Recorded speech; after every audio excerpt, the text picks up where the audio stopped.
I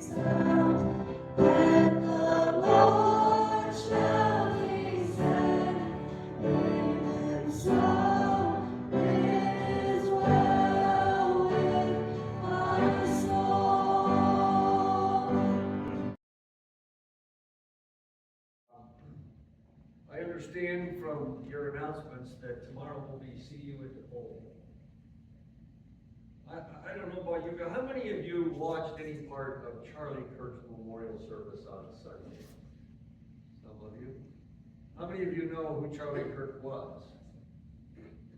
More and more of you now, probably because of Charlie being assassinated.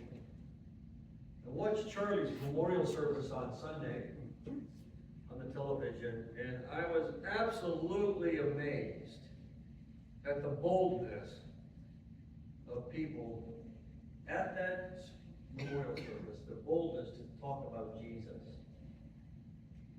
I was amazed to hear the Vice President of the United States stand up there and admit that he believes in Jesus, but he always was kind of afraid to talk about that. And that the death of Charlie Kirk finally got him up off his seat and made him willing to speak out. The Vice President spoke boldly about Jesus. Just amazing that the death of Charlie, what it's doing for people. And tomorrow, out here, down there at See You at the Pole, it will be a great time to be bold for Jesus.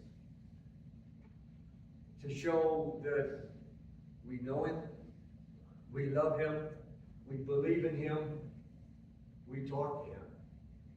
It'll be a good time for a little boldness, praying together for your school, but for your country, desperately needs Jesus. Anyway, there's a place in the Bible that, interestingly, here on See You at the Pole tomorrow, there's a place in the Bible that mixes prayer, what you're going to do at the pole, with boldness. And I just happened to have spoke on it at our church a few weeks ago, and I thought, isn't this interesting that now we're coming to See You at the Pole? And it's in the book of Ephesians in the New Testament that the guy named the Apostle Paul wrote. To send back to a church a long ways away that he had started earlier in life, in a town called Ephesus. And so he wrote this letter that we call Ephesians in our Bible, that he sent back to that church. And amazingly, he was writing that letter under arrest. This guy, Paul, he had been preaching the gospel in Jerusalem. And they got angry at him for preaching the gospel and arrested him. And he had been shipped all the way to Rome to stand trial before the Caesar. And while he was under arrest, he writes this letter to the church in Ephesus. I want to read just 2 verses of it to you. Just one, actually. Listen to it here in Ephesians 6. Verse 19, Paul tells this church back there, pray for me.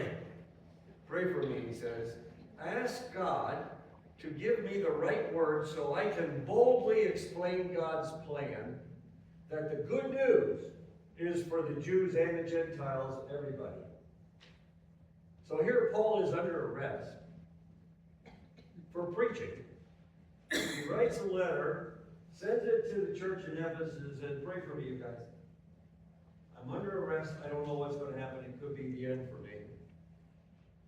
Seeing that we are compassed about with a great cloud of witnesses, let's lay aside every weight and every sin which so easily besets us, and let us run with patience the race that is set before us.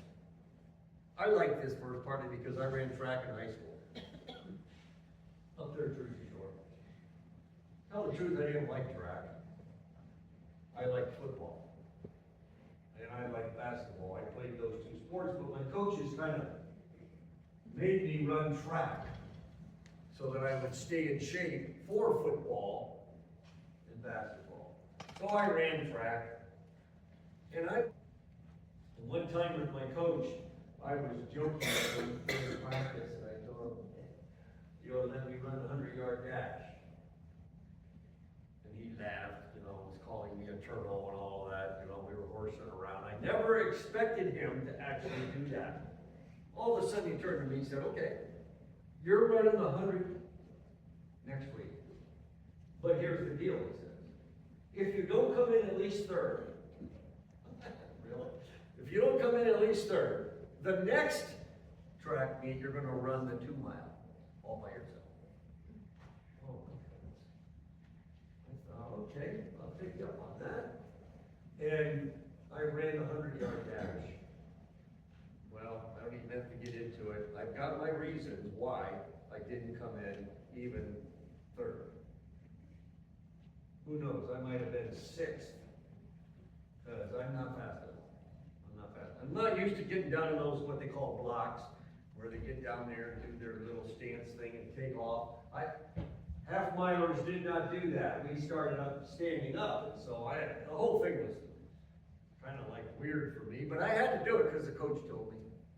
So I ran the 100-yard dash, and of course, nowhere near made third place. Guess who was at the end of the race smiling? My coach. I said, again, that was the deal. Next week you're running the 2 mile. Oh my goodness. I've never run 2 miles. Now I gotta run the 2 mile. Not hand the baton off, run the whole thing myself. I'll never forget that race. Yeah. I remember warming up for the race, and back in those days we would wear these sweats, kind of supposedly get your muscles warmed up. And back in those days, I don't know if they do this anymore. I don't think I see this anymore. We had these ankle things that we would tie on our ankles that were actually full of BBs, heavy, to make your legs really heavy. You would walk around, kind of jog a little, for maybe 5 or 10 minutes before the race with those on. The theory was get your muscles loose. And then the theory was just before the race, take those off, you feel like you can fly. Felt so good. Okay, we're ready. And I remember taking off my sweats and taking off those weights and getting ready for this race really, really nervous. Obviously, I needed to lay everything aside, any weight I could, get it off me, because I got to run 2 miles. Well, I had never run the 2 miles, so I didn't really know how to do it. There's strategy to it. So that night it was under the lights, and we were actually running against Williamsport, of all people. Oh my goodness, they're so much bigger than Jersey Shore. They got better athletes, and now I got to run the 2 miles against Williamsport. It was under the lights at home, and a good friend of mine, an adult, he had come to cheer me on, because he knew I was scared. He had come to cheer me on, and he parked himself right at one of the turns of the big oval track. He was right up there at the corner on our track. He slapped as I came around, he'd be up there at that corner. He would run along with me, giving me advice. As I came around the turn, I'll never forget it. The lights were on, and crowds up there in the stands. And apparently they could tell I'm trying to pass it. Because they started cheering like that. They could tell that, I'm right on his tail, I'm trying to get him. And they started cheering, and the weirdest thing happened. I've hardly ever had this feeling. I'm guessing it's adrenaline. It kicked in. I felt like I hadn't even run too much. Whoa, I passed that guy.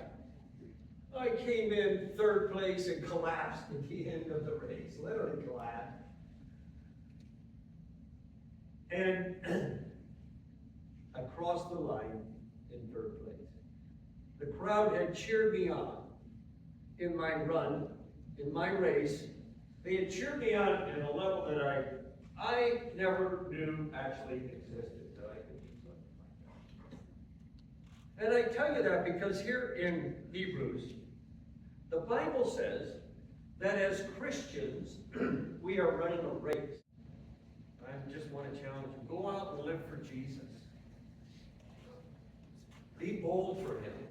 And I don't mean go out there and picket and be in people's face. No, that ain't going to win anybody. But when the opportunities arise to be willing to say, yes, I believe in Jesus. I believe in what his word says. And challenge others to do the same thing.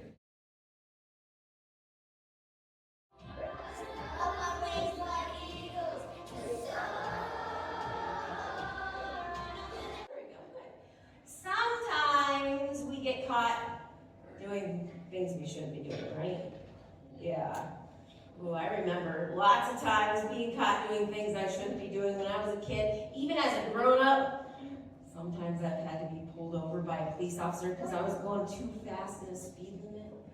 Oh, right? I have to say I'm really sorry. I was in a hurry. That happens sometimes, right? But it doesn't feel too great to be caught when you're not doing something that you should be doing, right? When you're making a poor choice. But the Bible says in James 4:17, if anyone then knows the good that they ought to do and doesn't do it, then it's sin, right? Sin is anything that we think, anything that we say, anything that we do that God has said in his word not to do, okay? So even our thoughts, God can see our thoughts, right? That's sin. Sometimes we do things that we shouldn't do. But I don't want to talk about that today. I want to talk about when we do the things that we are supposed to do, okay? 21, it says, do not be overcome by evil, but overcome evil with good. When you see people making bad choices, don't join in with that. Don't join in. Even if it means you have to be all alone, that's way better than making a poor choice. Because you're pleasing God and you're really not alone. Satan wants you to think you're alone. Satan wants you to think, I'm all by myself. Nobody likes me. I'm the only one that's doing the right thing. But you're not. God is right there with you. He's there with you. You know, the Bible also says, let us not grow weary. Growing weary means don't get tired. Don't get tired of doing good. For in due season we will reap if we do not get up. That means give up. That means if you keep doing good things, you will see blessing from that. You will see blessing when you keep making those hard choices to do the right thing, even if everybody around you is not making a good choice. When I lived in Texas, I worked at a school, a Christian school there, and they did the coolest thing, and I loved it. It was called Caught You Doing Good. And what they did is they put a clipboard in the teachers' where they got their mail, the mailbox room. And on this clipboard, it just says the student's name, the grade, and the good. And every adult in the whole school, teachers, janitors, any adult that worked for the school, kept their eyes open for kids that were doing good, that were doing right.